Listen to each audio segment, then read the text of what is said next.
데살로니가 전서 또 후서는 바울이 2차 전도 여행 중에 세운 교회죠. 데살로니가 교회에 보낸 편지입니다. 편지의 배경이 된 이 바울의 마음이 있습니다. 바울의 마음이 애타죠. 자신의 의도와는 상관없이 핍박 때문에 쫓겨나오듯이 이 데살로니가 지역을 나왔습니다.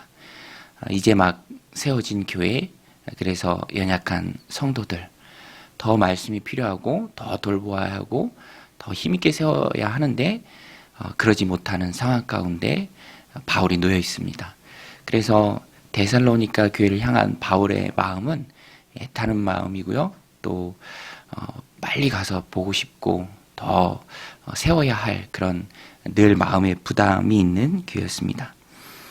그리고 이 데살로니가 교회를 향한 바울의 마음이 뜨거운 사랑이었죠.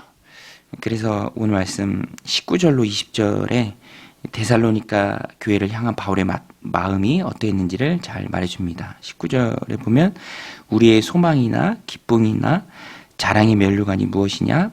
그가 강림하실 때 우리 주 예수 앞에 너희가 아니냐? 너희는 우리의 영광이요 기쁨이니라. 바울의 마음이 그대로 녹아있죠. 너희가 우리의 영광이고 우리의 기쁨이다. 너희가 우리의 열매다. 예수님 나중에 오실 때 무엇 했느냐라고 주님 물으시면 내가 너희를 주님 앞에 드렸다라고 말할 만큼 정말 애써서 사역한 교회고요. 또 진심으로 사역한 교회가 바로 데살로니가 교회였습니다. 그러니까 강 건너 불구경 하듯이 할 수 없죠. 나는 빠져나왔지만 여전히 핍박 가운데, 환난 가운데, 그리고 또 마귀의 유혹 가운데 놓여있는 성도들, 물가에 내놓은 아이 같죠. 강가에 내놓은 아이 같습니다. 그래서 늘 노심초사하고 바울이 고린도전서에서 고백한 것처럼 다른 어떤 고난보다 교회를 위하여 염려하는 그 마음이 컸다라는 것입니다. 그래서 3장에 가서 보면 참다 못하여 라는 말이 2번이 나옵니다. 참을 수밖에 없는 상황이지만 그래도 못 참는 거예요. 데살로니가 교회 교인들의 형편이 궁금하고 또 그들에 대한 염려의 마음이 컸기 때문에 참다 못하여 포기하지 않고 어떻게 했습니까? 우리만 아덴에 머물기를 좋게 생각하고 3장 1절이죠. 이러므로 우리가 참다 못하여 우리만 아덴에 머물기를 좋게 생각하고 우리 형제 곧 그리스도의 복음을 전하는 하나님의 일꾼인 디모데를 보내노니 이는 너희를 굳건하게 하고 너희 믿음에 대하여 위로함으로 아무도 이 여러 환난 중에 흔들리지 않게 하려 함이라. 우리가 이것을 위해 세움 받은 줄을 너희가 친히 알리라. 우리의 일이 너희를 세우는 것이고 교회를 세우는 것이고 너희를 돌보는 것이다. 아테네에서 데살로니가 전서를 썼죠. 디모데가 가지고 온 소식의 기쁨에 감사하는 마음으로 이 편지를 썼습니다. 디모데만 먼저 보내서 형편을 물었고요. 그 이유는 흔들리지 않게 데살로니가 교회 성도들을 붙들기 위해서였습니다. 또 수고한 것이 다 수포로 돌아갈까? 데살로니가 교회는 환난도 있었고요. 사람들에게 받는 핍박이죠. 또 마귀의 유혹도 있었습니다. 오늘 말씀 5절에 보면 이러므로 나도 참다 못하여 너희 믿음을 알기 위하여 그를 보내었노니 이는 혹 시험하는 자가 마귀죠. 시험하는 자가 너희를 시험하여 우리 수고를 헛되게 할까 함이니. 교회를 세우기 위해 정말로 노력했죠. 바울 일행이 애썼습니다. 수고했죠.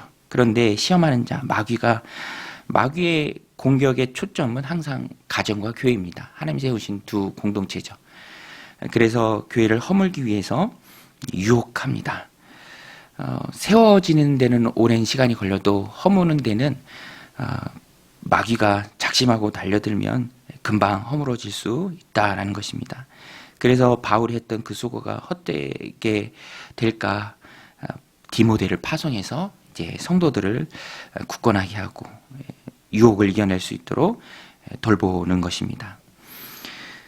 이렇게 노력할 때 바울이 참다 못하고 노력할 때 디모데를 보내서 데살로니가 교회를 세울 때 하나님께서 포기하지 않는 그의 믿음 보시고요. 기쁨을 주십니다. 그래서 데살로니가 전서는 기쁨의 서신입니다. 바울의 기쁨이 염려도 많이 있지만 그 염려를 위해 노력하고 포기하지 않을 때 하나님 주시는 기쁨 또 위로가 데살로니가 전서에 참 많이 나옵니다. 그래서 7절로 8절에 보면 6절부터 보면 지금은 디모데가 너에게로부터 와서 너희 믿음과 사랑의 기쁜 소식을 우리에게 전하고 또 너희가 항상 우리를 잘 생각하여 우리가 너희를 간절히 보고자 함과 같이 너희도 우리를 간절히 보고자 한다 하니 이러므로 형제들아 우리가 모든 궁핍과 환난 가운데서 너희 믿음으로 말미암아 너희에게 위로를 받아노라. 궁핍과 환난 가운데서도 데살로니가 교회 성도들이 우리를 잘 생각하고 또 보기를 간절히 원한다. 믿음 가운데 환난이 있지만 유혹이 있지만 그래도 잘 버티고 있다라는 소식이 위로가 되었습니다. 8절에도 보면 그러므로 너희가 주 안에 굳게 선즉 우리가 이제는 살리라. 이 바울의 마음이죠. 이제 좀 살겠다.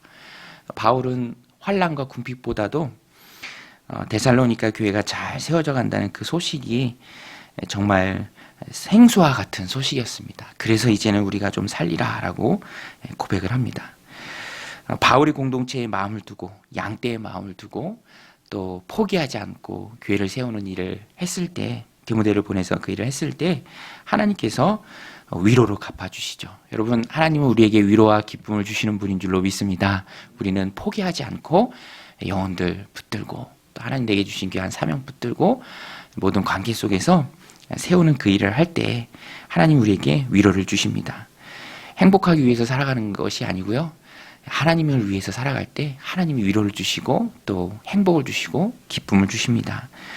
바울이 얼마나 기뻐합니까? 모든 궁핍과 환난 가운데에서 너희 믿음으로 말미암아 너희에게 위로를 받아노라. 하나님 주시는 관계 속에 위로가 있죠. 사람에게서 상처를 받을 때도 있지만 또 사람에게서 위로를 받을 때가 참 많이 있습니다. 그 역할을 사람이 하고요. 그 이면에 하나님이 계시다라는 것입니다. 그래서 바울은요.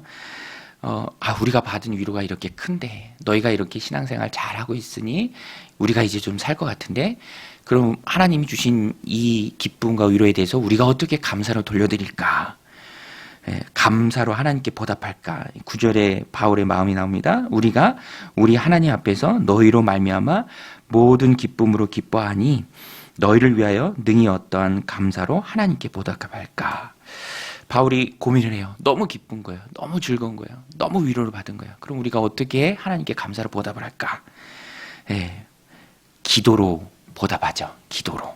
그런 영혼들을 데살로니가 교회 영혼들을 품고 기도하는 것. 그래서 9절로 13절은 바울이 했던 기도의 내용입니다. 세 가지로 요약할 수 있는데요. 여전히 포기하지 않고 갈 수 있게 되기를 위해서 기도합니다. 얼굴 보기를 위해서. 10절에 보면 주야로 심히 간구함은 너희 얼굴을 보고 너희 믿음이 부족한 것을 보충하게 하려 함이라.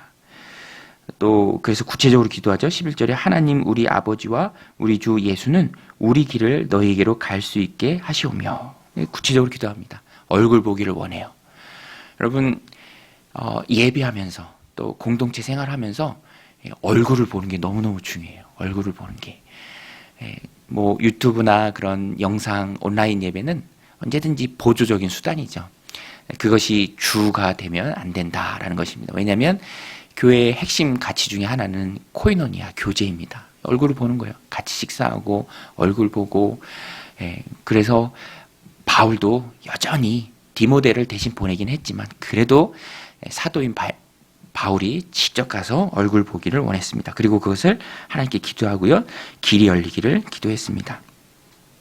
또 바울이 기도한 것은 너희 가운데 사랑이 넘치는 것을 위해서 기도했습니다. 12절에 보면 또 주께서 우리가 너희를 사랑한 것 같이 너희도 피차 간과 모든 사람에 대한 사랑이 더욱 많아 넘치게 하사.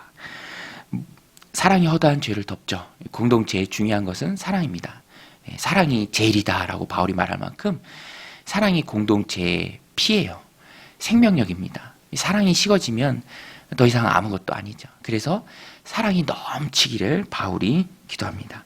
그리고 13절에 하나님 앞에 신앙생활을 하면서 거룩함에 보존되도록 너희 마음을 굳건하게 하시고 우리 주 예수께서 그의 모든 성도와 함께 강림하실 때에 하나님 우리 아버지 앞에서 거룩함이 흠이 없게 하시기를 원하노라. 데살로니가 교회 교인들이 하나님 앞에 거룩함이, 믿음이라는 것이 성장이잖아요. 성화의 과정입니다. 그래서 거룩하게 되는 것까지 나아가도록 바울이 기도합니다. 오늘 말씀 우리들 삶 가운데 적용하면 우리가 포기하지 말고 위로자가 되자. 포기하지 말고 위로자가 되자. 하나님 내게 맡겨주신 영혼이 있습니까? 오랫동안 얼굴 못 봤던 사람들 있나요? 얼굴을 다시 보게 되기를 위해서 우리가 기도해야 합니다. 우리의 가족들을 위해서, 또 자녀들을 위해서 우리가 위로자가 되고, 또 내가 힘들 때 그런 위로를 얻기를 위해서 하나님 앞에 기도해야 합니다. 세상은 전쟁터입니다. 저는 이 말씀 보면서 야, 전쟁터 같다. 가고 싶으나 가지 못하고, 사탄이 막고, 사탄이 유혹하고, 사람들이 핍박하고 환난하고, 믿음을 쪼그라들게 하고 무너뜨리고, 열심히 세웠던 것 헛수고로 돌아가게 하는 전쟁터죠. 영적인 전쟁터입니다. 쥐레가 있고요. 또 총알이 난무하는 곳입니다. 그때 우리는 하나님 앞에 기도해야 하고요. 또 오늘 본문에 보이지 않는 정말 하나님 우리에게 주신 강력한 무기가 있습니다. 그게 무엇입니까? 우리라는 말이 오늘 본문에 참 많이 나와요. 우리, 공동체죠. 전쟁터에서 살아남을 수 있는 것은 믿음으로 엮여있는 공동체예요. 밀어주고 끌어주고 위로받고 위로자가 되어주고. 그래서 공동체 밖에는 소망이 없습니다. 어찌하든지 공동체 안으로 들어와야 돼요. 요즘 세상에 가난한 교인이 참 많죠. 사실상 무교회주의자들입니다. 안타까움의 대상들이죠. 공동체 밖에는 소망이 없어요. 누가 밀어주고 누가 끌어주고 누가 위로해 줍니까? 누가 위에서 기도해 줍니까? 공동체죠.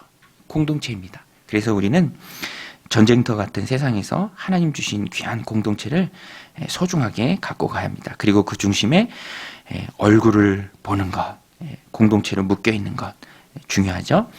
우리 하나님이 주권적으로 간섭하여 주셔서 우리 공동체가 전쟁터 같은 시대에 서로 믿음으로 엮여서 사랑으로 넘치게 되어서 힘있게 보존되는 은혜가 여러분들 가운데 넘치시기를 주님의 이름으로 간절히 축원드립니다. 우리도 오늘 말씀 붙들고 함께 기도할 때 하나님 우리에게 주신 이 공동체를 소중하게 갖고 가는, 얼굴 많이 못 본 사람들 위로자가 되어주고 또 위로를 받게 하여 주옵소서. 전쟁터 같은 세상 속에서 믿음을 끌어주게 하옵소서. 우리 함께 기도하며 나가겠습니다.